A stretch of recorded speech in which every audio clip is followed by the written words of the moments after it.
하나님의 성품 강의에 오신 여러분을 주님의 이름으로 환영하고 축복합니다. 기도하는 곳으로 강의에 임하도록 하겠습니다. 아버지 하나님 감사합니다. 오늘도 모든 일과를 마치고 주님께서 허락하신 하나님의 성품 강의 시간으로 우리의 발걸음을 인도하여 주시며 감사드립니다. 구별된 귀한 시간을 통해서 하나님을 더 깊이 알아갈 수 있도록 오늘 우리 삶 가운데 필요한 모든 지혜와 명철을 더하여 주이사 하나님을 알아가면 알아갈수록 찬양할 수밖에 없는 우리의 삶을 통해 당연히 주님께 드려야 될 찬양으로 주님 앞에 나아갈 수 있는 복된 주님의 자녀들 될 수 있게 도와주시옵소서. 이 모든 말씀 우리 주 예수 그리스도 이름으로 기도드리옵나이다. 아멘. 오늘 8번째 시간입니다. 오늘 강의도 신명기 7장 9절의 말씀을 함께 읽는 것으로서 강의를 시작하도록 하겠습니다. 함께 읽겠습니다. 그러므로 너희 하나님 여호와께서 하나님이심을 알라. 그분은 주를 사랑하고 주의 명령을 지키는 사람들에게는 그분의 사랑의 언약을 천대까지 지키시는 믿음직하고 좋은 하나님이시다. 아멘. 오늘 8과의 제목은요, 하나님을 찬양하라 입니다. 찬양에 대해서 함께 배울 텐데요. 자, 서론 가번 보게 되면 성경은 하나님을 찬양하라고 계시한다. 당연한 성경의 명령으로서의 찬양을 저희가 함께 나누게 될 것이고요.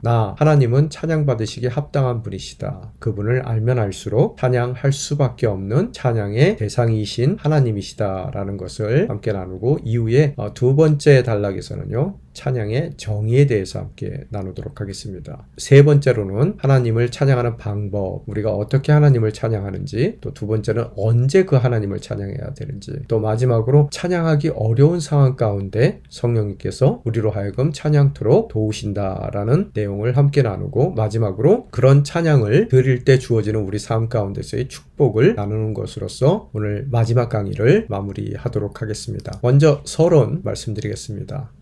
성경은 하나님을 찬양하라고 계시한다. 성경의 명령이라는 것이죠. 시편 107편 8절 말씀 함께 읽겠습니다. 여호와의 인자하심과 인생에서 행하신 기적으로 말미암아 그를 찬송할지로다. 일상적인 삶과 매우 실제적인 관련이 있는 하나님의 명령은 아마도 주를 찬양하라 일 것입니다. 우리는 종종 어떤 특별한 순간을 위해 우리의 찬양을 유보하기도 합니다. 그러나 하나님께서는 이 명령을 너무나 중요하다고 여기시기에 구약에서는 다른 어떤 명령보다 많이 반복되어 있습니다. 그것은 하나님께서 우리가 그분을 찬양하는 것을 잊거나 대충 하기를 원치 않으시기 때문입니다. 가장 일상 가운데 직접적인 명령, 또한 너무 중요하기에 대충 하기를 원치 않는 그런 하나님의 요구, 바로 그 요구는 주님을 찬양하는 것일 줄 믿습니다. 4번, 하나님은 찬양받기에 합당하신 분이시다. 그 찬양의 이유에 대해서 함께 나누겠습니다. 두 가지로 나눠서요, 인간의 속성적인 측면과 하나님의 속성적인 측면에서 찬양의 당위성에 대해서, 이유에 대해서 함께 나눌 텐데요. 인간의 속성은 한마디로 말씀드리면 우리 인생 가운데 내재되어 있는 그런 종교성이 있더라는 겁니다. 또한 하나님의 속성의 관점에서 봤을 때 하나님은 당연한 찬양의 대상이시다. 그 당위성을 이야기하고 있습니다. 자, 먼저 인간의 종교성. 하나님께서는 인간의 마음속에 찬양하고자 하는 본질적인 욕구를 심어 놓으셨습니다. 만약 인간이 하나님을 찬양하지 않는다면 대신 찬양할 다른 대상을 모색할 것입니다. 인간이 하나님 외에 다른 피조물들을 경배할 때 점점 더 죄악에 빠지며 결국엔 사망에 이르게 된다라고 우리 교재는 설명해 주고 있습니다. 본질적으로 하나님과의 관계를 위해서 만들어 놨기에 우리는 찬양할 수밖에 없는 욕구를 우리 삶 가운데 갖고 있더라는 거예요. 그래서 찬양 당연히 해야 될 하나님을 찬양하지 않고 있을 때 그 욕구는 잘못된 대상을 향해 분출될 것이며 하나님 외에 다른 피조물, 우상을 경배하는 그런 죄악에 빠질 수밖에 없다는 것을 성경은 로마서를 통해서 우리에게 말씀하고 계십니다. 즉, 우리의 삶 가운데 하나님께서 내재적으로 불어넣어 주신 종교성으로 인해서 우리는 하나님을 찬양할 수밖에 없게 된 것이고, 만약에 그 당연히 찬양해야 될 하나님을 찬양하지 않을 때 다른 것들을 찬양하는 것으로서 우상 숭배의 죄악 가운데 빠져들 수밖에 없음을 우리는 다시 한번 또한 깨닫게 됩니다. 자, 이렇듯 인간에게는 종교성이 있기 때문에 당연히 하나님을 찬양해야 되는 것이고, 또 인간의 이 종교성뿐만 아니라 하나님의 속성의 관점 가운데서도 그 어떤 피조물과도 구분되시는 분으로서 절대적으로 완전하신 분이시기 때문에 오직 그분만이 우리의 찬양을 받으실 수 있는 자격이 있으십니다. 하나님에 대한 성품은 하나님에 대한 지식을 구양시킬 뿐 아니라 여러분 안에 그분을 더욱 친밀히 알아가고 더욱 경배드리고 찬양드리고자 하는 열망을 불러일으키게 될 것입니다. 자, 우리의 인간의 속성 가운데서는 그런 하나님을 찬양할 수밖에 없는 내재되어 있는 종교성이라는 것이 있는 거고요. 그래서 올바른 대상에게 찬양하지 않을 때 우리는 아무도 찬양하지 않고 있는 것이 아니라 찬양하지 말아야 될 대상들을 찬양하고 있더라는 거예요. 그것이 나 자신이 될 수도 있고요. 혹은 돈이 될 수도 있고, 또 이 땅 가운데서의 권력이 우리의 찬양의 대상이 될 수도 있더라는 거예요. 그런 대상을 우리는 뭐라고 얘기하죠? 바로 우상이라고 얘기하죠. 또한 이렇듯 인간의 종교성으로 인해서 우리는 찬양할 수밖에 없지만, 또한 하나님의 속성 가운데 봤을 때 하나님은 당연히 그런 찬양을 받을 만한 엄청난 하나님이시라는 것. 이 피조 세계의 그 어떤 것과도 비교할 수 없는 거룩한 하나님이시기에 그분 앞에 섰을 때 우리는 그분의 성품으로 인해서 압도될 수밖에 없는 것이고, 그런 경외감 가운데 우리는 그분을 찬양할 수밖에 없음을 교재는 설명하고 있습니다. 자, 두 번째, 찬양이란 무엇인가? 루트 마이어스라는 사람의 그런 데피니션을 교재에서는 얘기하는데요. 함께 읽겠습니다. 찬양 중에 우리는 그분의 주님 되심과 그분의 행하신 일들로 인해 하나님을 사모하게 된다. 찬양은 조용하고 사색적일 수 있다. 그러나 그분의 위엄과 존귀, 권세와 전지전능하심, 그리고 우리는 그것을 받을 만한 자격이 전혀 없는데도 불구하고 주시는 하나님의 무한한 사랑이 너무나 기쁘고 감격스러워 외치며 선포하는 것도 찬양이다 라고 표현하고 있습니다. 다시 말해서 찬양이란 이유가 있는 표현이다 라고 정의할 수 있을 것 같습니다. 이 이유가 있는 표현 했을 때 찬양할 수밖에 없는 이유가 무엇인가 라고 했을 때 루스 마이어스에 의하면 첫 번째, 주님의 주님 되심, 하나님의 하나님 되심, 그분의 존재적인 측면이라는 거예요. 비잉의 측면, 두 번째 하나님의 행하신 일들로 doing의 측면, 또한 세 번째로는 은혜로 허락하시는 사랑에 감격해서 우리는 그분을 찬양할 수밖에 없다라는 그 찬양의 이유를 설명하고 있습니다. 은혜라는 건 뭐라고 그랬어요? 받지 못할 것을 받는 것이 은혜라고 그랬어요. 아무리 생각해도 주님의 사랑을 받을 만한 그 어떠한 자격이 없음에도 불구하고 허락하시는 은혜 가운데서의 사랑, 그 사랑에 감격하여 우리는 찬양을 하게 된다 라고 교재는 설명하고 있습니다. 그래서 첫 번째는 존재론적 이유, being, 두 번째는 하나님의 행하신 일들, doing, 세 번째 마지막으로는 awareness of His grace, 그분의 은혜에 대한 깨달음 가운데 우리는 찬양할 수밖에 없다라는 것을 알 수 있습니다. 또한 그런 찬양의 두 가지 모습은요, 위에서 루스 마이어스가 얘기한 것 같이 첫 번째는 찬양이 조용하고 사색적인 찬양일 수 있고요, 또 두 번째 찬양은 감격과 선포로 드리는 찬양이 있을 수 있다. 무슨 소리입니까? 여기서 이야기한 것 같이 때로는 조용하고 사색적으로 우리가 정말 영원의 찬양으로 주님 앞에 내어드리는, 또 조용한 속삭임과 같은 찬양 가운데서 눈물로 드리는, 감격의 눈물로 드리는 그런 사색적인 찬양이 될 수도 있고요. 또한 우리가 받은 은혜가 너무 감격되어 큰 소리로 외침으로 주님 앞에 드리는, 선포로 드리는 그런 찬양이 있을 수 있다라는 것을 알 수 있습니다. 따라서 찬양은 주님의 being과 doing, 그리고 은혜로 허락하신 사랑에 대한 감격으로 드리는 조용하고 사색적인 표현일 수 있으며, 동시에 은혜에 대한 감격과 선포로 드리는 그런 외적인 외침이 될 수 있습니다. 자, 또한 찬양이란 피조물의 당연한 반응이며 의무라는 것을 교재는 설명하고 있는데요. 함께 읽겠습니다. 찬양이란 이 세상과 그 안에 있는 모든 만물을 창조하신 하나님을 자세히 주목하여 바라볼 때 피조물로서 깊이 느끼게 되는 자연스럽고도 당연한 반응입니다. 우리가 진실로 하나님을 알면 그분의 존재만으로도 주체할 수 없는 찬양이 자연스럽게 우리의 입으로부터 흘러나오게 됩니다. 즉, 우리가 앞서 신명기 말씀을 읽었듯이 알면 알수록 찬양할 수밖에 없는 놀라운 하나님, 바로 그 하나님을 바라볼 때 찬양은 우리의 당연한 반응이다 라고 교재는 설명하고 있습니다. 이런 대표적인 하나님을 찬양할 때 사용되는 단어는 바로 할렐루야죠. 그래서 두 가지 단어의 합성어입니다. 할랄이라는 단어고요, 그 다음에 야라는 단어가 합쳐졌는데, 할랄이라는 단어의 의미는 찬양하다, 칭찬하다, 자랑하다, 또 송축하다라는 의미고요, 야는 바로 우리 여호와 하나님을 뜻하는 것입니다. 그래서 할렐루야 했을 때 여호와를 찬양하다 라는 의미로 대표적인 하나님을 찬양하는 단어로 사용됩니다. 찬양의 목적 세 가지 살펴보겠습니다. 첫 번째, 사건 넘어 능력의 주님을 바라보게 된다. 두 번째, 그런 주님이 나와 함께 하심으로 기쁘게 된다. 세 번째, 순종하고자 하는 결단을 주님께 드리게 된다. 세 가지, 바라봄, 기쁘게 됨, 드리게 됨, 이 세 가지가 우리가 추구하는 찬양의 목적입니다. 첫 번째, 사건을 넘어 능력의 주님을 바라보게 된다. 122쪽의 기록을 함께 읽겠습니다. 찬양은 우리의 생각 속에 하나님의 성품을 자리 잡게 하는 것입니다. 찬양의 훈련은 하나님의 성품과 속성을 우리 자신의 삶의 문제에 연관하도록 우리의 관심을 하나님과 그분의 일에 집중시키게 만듭니다. 우리가 찬양할 때 우리의 사건 넘어 사건보다 더 크신 바로 그 하나님께서 어떻게 그 능력에 손을 펼쳐 나가실지 그 하나님을 바라보도록 만들어 주더라는 겁니다. 두 번째, 그런 주님이 나와 함께 하심으로 기쁘게 됩니다. 뭘 기쁘게 한다고요? 그런 모든 것이 가능하신 하나님이 나와 함께 하시기에 그런 함께 하시는 하나님을 기뻐하게 되더라는 겁니다. 자, 함께 읽겠습니다. 하나님을 찬양한다는 것은 하나님 안에서 우리가 기뻐하는 것입니다. 믿음에서 나오는 찬양은 우리를 말할 수 없는 기쁨으로 인도합니다. 어떠한 상황 가운데서든 그 상황보다 더 크신 하나님이 나와 함께 하시는 것을 바라볼 때 우리는 함께 하시는 그 하나님으로 인해 기뻐할 수밖에 없음을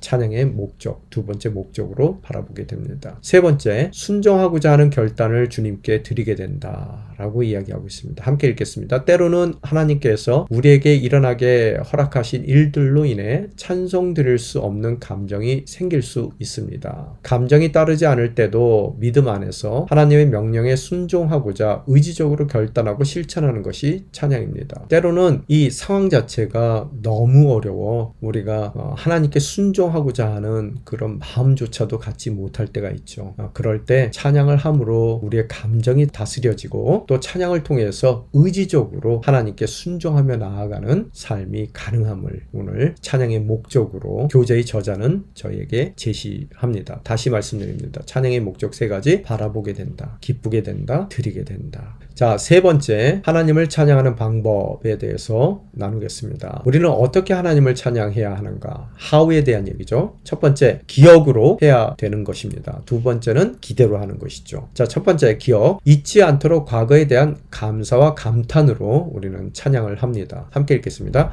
찬양의 부르심은 그분을 향한 감사와 감탄을 표현하는 것과 동시에 하나님이 어떤 분이신지, 그분의 이름이 무엇인지, 그리고 그분께서 행하신 일은 무엇인지를 기억하라는 부르심이기도 합니다. 찬양은 어떻게 한다고요? 과거에 대한 기억으로, 그 기억 가운데서의 감사 감탄으로 하는 것임을 말씀하고 있습니다. 또한 기억에 대한 감사와 감탄뿐만 아니라 바로 미래에 대한 기대감으로 우리는 찬양해야 된다는 이야기죠. 함께 읽겠습니다. 찬양은 우리의 환경이 어떻든지 간에 하나님만을 신뢰하도록 우리를 상기시키고 격려할 것입니다. 물론 상황을 현실적으로 직면하고 직시해야만 합니다. 그러나 우리는 상황만을 묵상하면 안 되며 우리의 마음을 하나님의 성품에 머물게 해야 합니다. 무슨 소리입니까? 현실을 무시하는 것도 잘못된 것이지만 그 현실에 매여 사는 것도 잘못됐다는 거예요. 그래서 우리는 항상 현실의 어려움들을 이겨나가기 위해서 그 현실을 직면하고 직시해야 됨에도 불구하고 그 현실만을 바라봐서는 안 된다는 거예요. 그 현실보다 더 크신 전능하시고 전지하시고 또 우리를 사랑하시는 바로 그 하나님의 성품을 기대하며 우리가 찬양해 나아갈 때 그 어려움 가운데서도 모든 위기를 기회로 만드는, 선용할 수 있는 아름다운 성도의 삶이 될 줄 믿습니다. 자, 4번, 우리는 언제 하나님을 찬양해야 하는가? 함께 읽겠습니다. 다윗과 다른 시편 저자들은 하나님 앞에서 자신들의 감정을 표현하는 데 있어서 솔직했습니다. 걱정과 슬픔 그리고 불평까지도 하나님께 아뢰었습니다. 그 일을 마치면 어려움에도 불구하고 다시 하나님을 찬양했고 늘 그때쯤이면 그들의 고난 중에 함께 하시는 하나님이 어떤 분이신지에 대한 새로운 관점을 회복하게 되었습니다. 그분께서 우리가 어떠한 상황들 속에서도 찬양함으로 하나님께 나오길 원하십니다. 언제 찬양한다고요?